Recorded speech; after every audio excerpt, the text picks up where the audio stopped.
Al-Qabru Al-Masun, ini adalah kubur orang yang terpelihara, Al-Hasib An-Nasib, orang yang berasal dari Tuhan Rahmat dan kenal, As-Sultan Adlullah bin Mansur bin Zainal Abidin Rawabdar. Ya.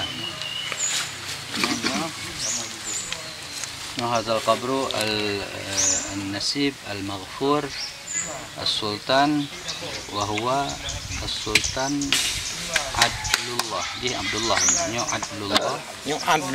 Adlullah bin Sultan Mahmud. Ayah gede. Barangnya